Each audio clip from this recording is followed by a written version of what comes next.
día 4 Ocelot, público de Macehualquintos. Ya dijimos en un video anterior que aquí, en Santa Clara Huitziltepec, en la Mixteca poblana, la situación de la lengua náhuatl es grave, crítica, pues está al borde de la extinción. ¿Qué hacer ante tan dramática situación? Bueno, pues hoy les vamos a dar a conocer nuestras dos propuestas para fortalecer la lengua náhuatl y así evitar que se extinga. Si tú que miras este video, estás interesado en la lengua náhuatl, escúchalas, no pierdes nada, analízalas, y si algo te sirve de ellas, pues tómalo, y si no, deséchalas.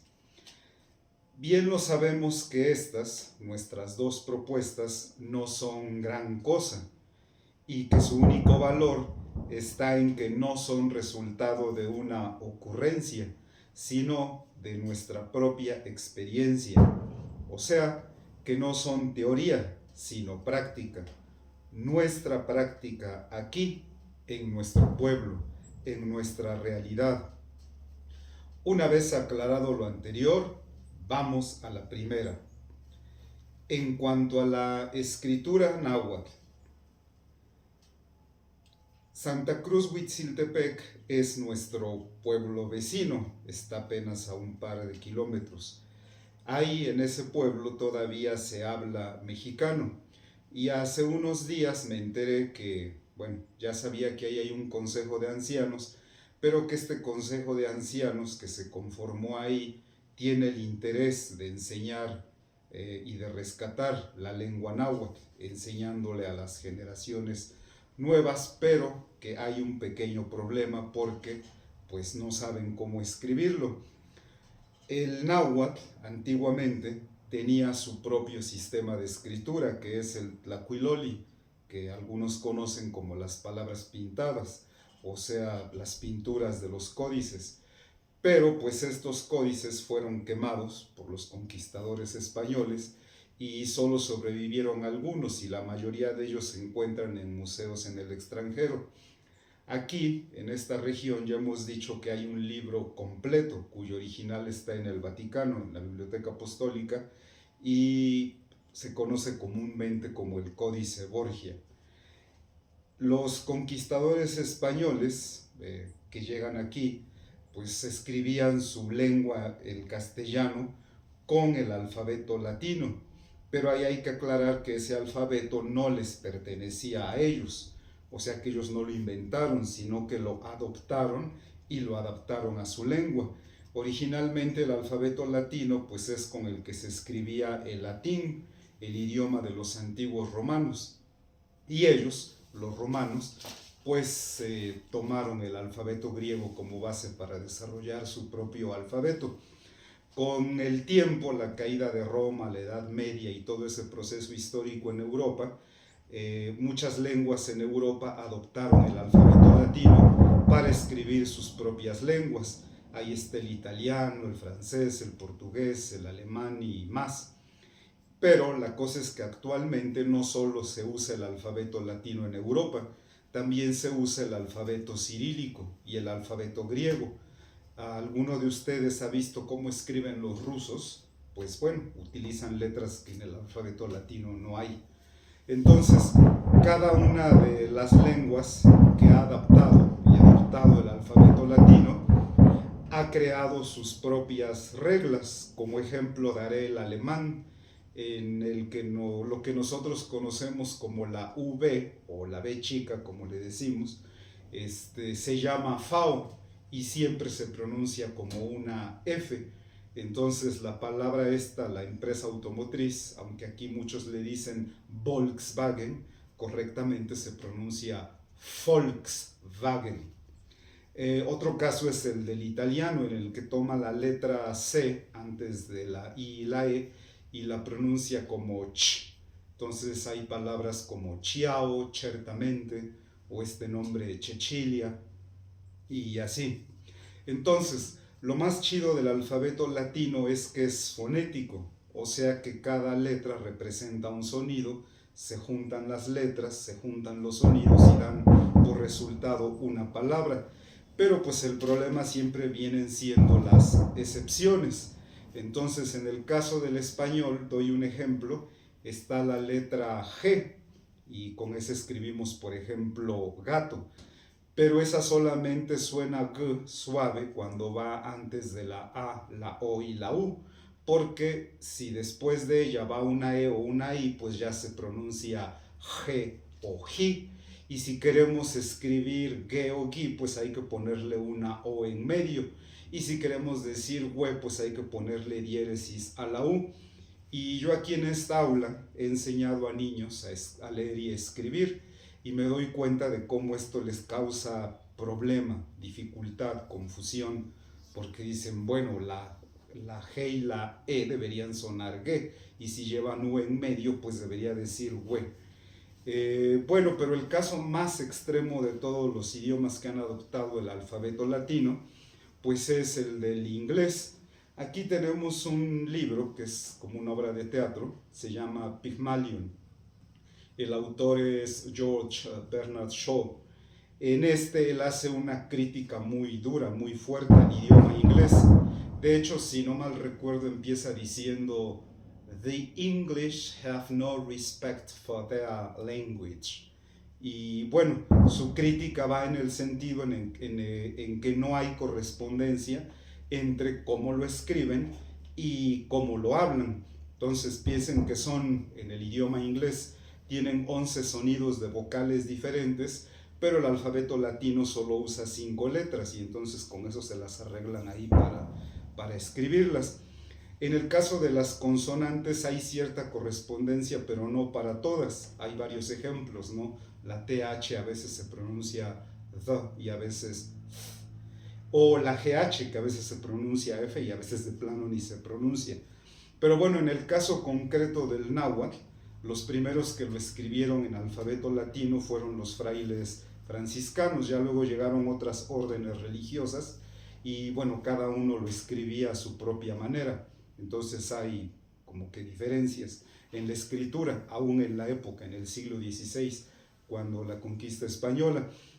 Entonces, en ese náhuatl que ellos escriben, en alfabeto latino del siglo XVI, el sonido S lo escriben a veces con una letra C, otras con Z puede ser, otras con C con cerilla, que ya no se usa en el español moderno, pero me parece que en el portugués sí, y con la letra S. O el sonido K, pues a veces lo escriben con Q, o la C, si es que va antes de la A o U.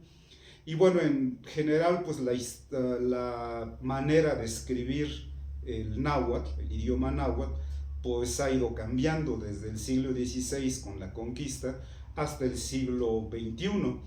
Entonces, hace apenas yo unas semanas consulté el traductor de Google que tiene náhuatl entre sus opciones y pues tiene una manera diferente de escribirlo que la de los frailes del siglo XVI. Entonces hay varias maneras de escribirlo.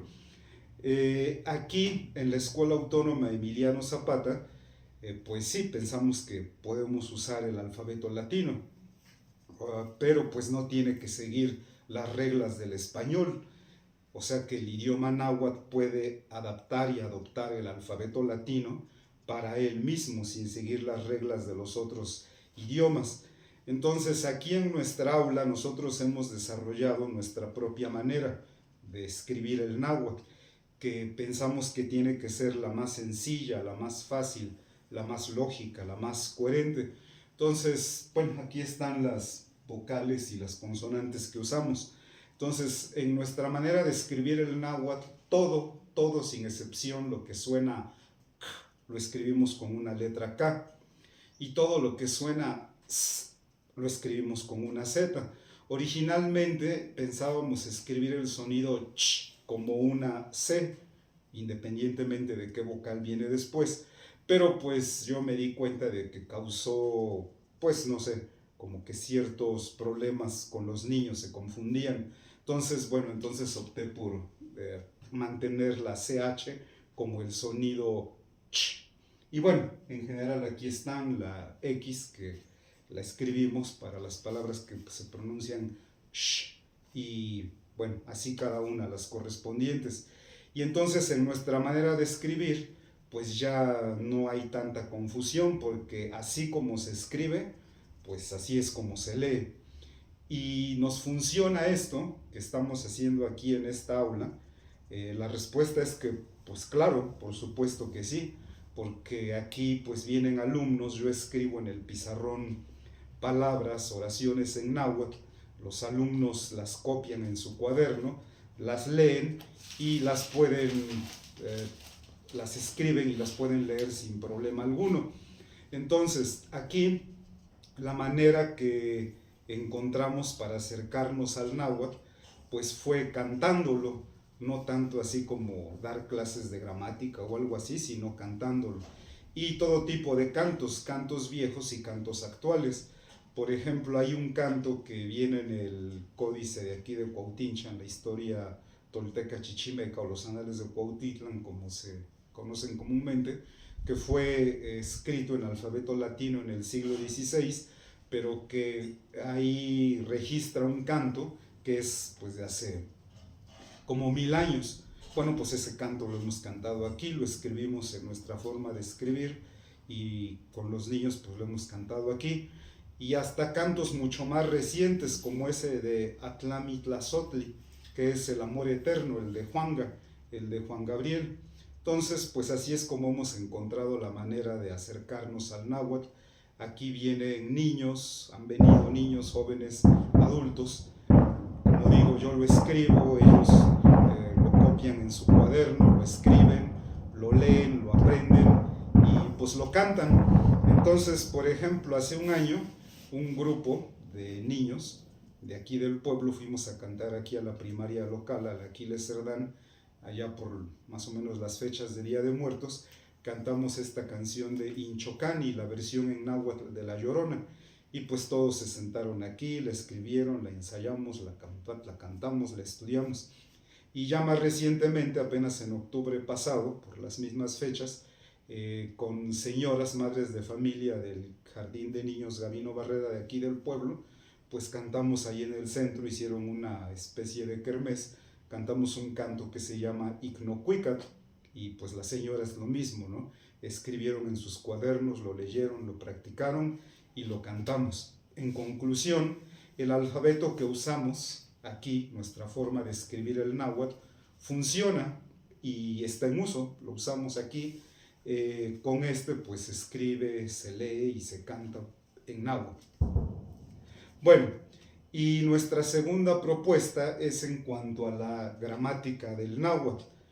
Entonces, yo ya he expresado en otros videos que actualmente existen diferentes variantes dialectales de la lengua náhuatl.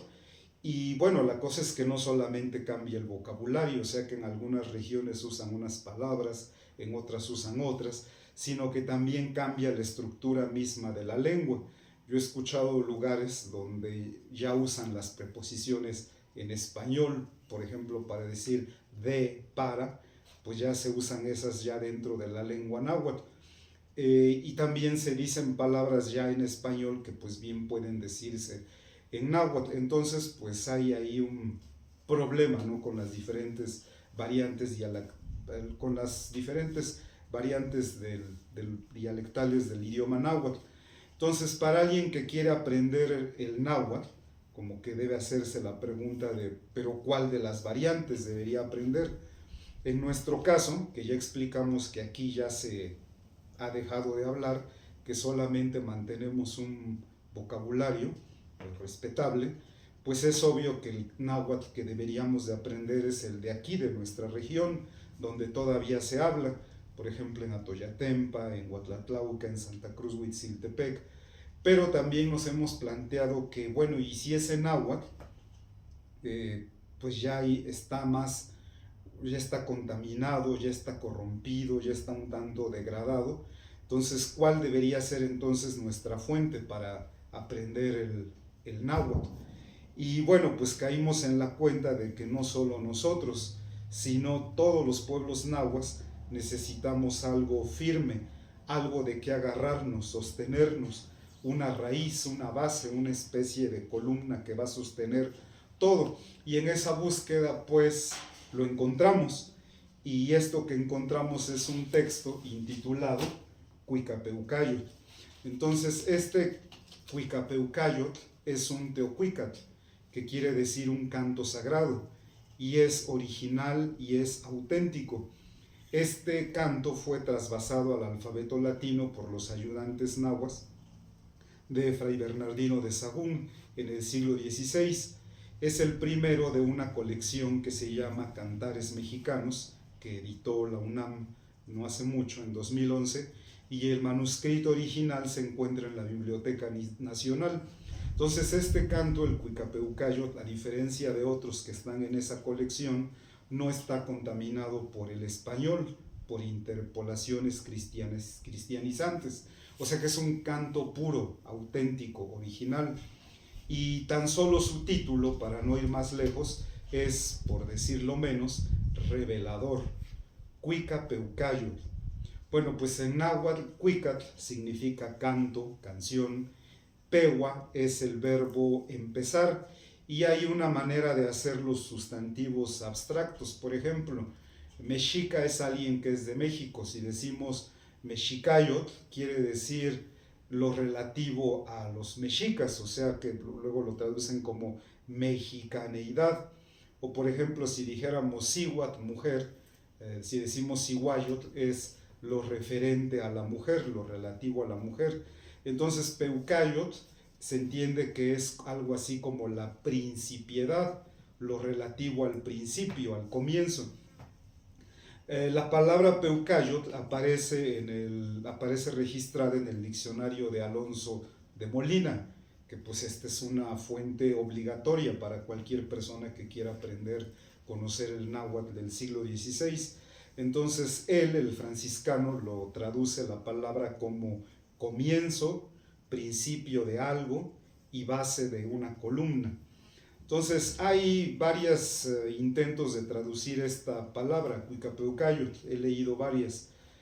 Una de ellas es el origen de los cantos, otra el principio del canto, otra el cimiento del canto, y llegué a escuchar una que dice la génesis del canto. Pero bueno, en nuestro caso aquí nosotros decimos que pues para qué nos preocupamos por traducirlo. Para nosotros lo importante es entenderlo, sentirlo, pero en náhuatl. Entonces aquí en Santa Clara, Huitziltepec, hay una adolescente de unos 13 años que se sabe este Cuicapeucayot completito, de principio a fin, cantado, así de corrido, pues tarda más de 10 minutos. Y no es la única, bueno, hay otros niños que también se lo saben, pero partes, ¿no? Les gusta cantarlo. Yo el Cuicapeucayot me lo sé de memoria, y a veces cuando ando por la calle caminando, pues voy o ya sea cantándolo en voz baja o chiflándolo, pero diciendo las palabras aquí en la mente. Y me ha pasado que de repente es algo bien chido, porque como que me cae el 20 así, de repente me queda bien clarita su estructura sintáctica, entonces entiendo cómo se conforma la oración. Y bueno, sobre eso pues podría dar muchos ejemplos, ¿no? Pero hay una parte del canto que dice Calleguantin inma chis matikampat cueponi injectli awiaksho chi. Y pues bueno, nomás en esta oración ahí está la estructura del idioma náhuatl. Ahí hay pronombre personal, adjetivo posesivo, sustantivos, conjugación de verbo, adjetivos, y pues por eso decimos que esta puede ser una fuente para conocer la gramática del náhuatl. El tema del que trata este canto, el Cuicapeucayot, es un asunto aparte. Eso requiere uno o varios videos para explicarlo, y no es la intención aquí. Por ahora, solo diré que este canto está escrito en primera persona de singular. Es un cantor, un cuicani, que va narrando y cantando una serie de experiencias y vivencias místicas y reflexiones filosóficas. Después de algunos años de conocer y cantar el Cuicapeucayot, lo hemos cantado aquí en el pueblo, en otros pueblos nos han invitado, pero hasta este punto, al día de hoy, pues ya me siento capaz, listo y preparado para un trabajo que precisamente por estos días estoy elaborando. Y ese trabajo pues es esto, ¿no? Aquí están las notas, pero después ya serán pasadas en limpio, luego a la imprenta. Se llama Compendio de Gramática y Vocabulario de Lengua Náhuatl extraído del Cuicapeucayotl, un antiguo canto sagrado. Y bueno, una vez que quede terminado, ya pasado en limpio, ya en algún programa de diseño, pues lo vamos a dar a conocer, lo vamos a publicar, lo vamos a compartir en internet, en nuestras redes sociales, vamos a hacer todo lo que está en nuestras manos para difundirlo. Y bueno, pues este texto que vamos a sacar, este compendio de gramática y vocabulario basado en el Cuicapeucayotl, no estará dirigido a expertos, o sea, lingüistas, filólogos, etcétera, para nada. Está pensado para estudiantes de primaria, secundaria, prepa, bachillerato, o sea, para cualquier persona común y corriente que se interese por el náhuatl. Y bueno, de nuestra parte, pues claro que seguiremos aprendiendo, conociendo, tomando el náhuatl de cualquier fuente, antigua o moderna, de cualquier variante dialectal, pero nuestra base, nuestro fundamento, nuestra principiedad, pues es y será el Cuicapeucayotl. Y bueno, pues estas son nuestras dos pequeñas y humildes propuestas, experiencias que tenemos para compartirles. Mientras tanto, sigan viendo y escuchando.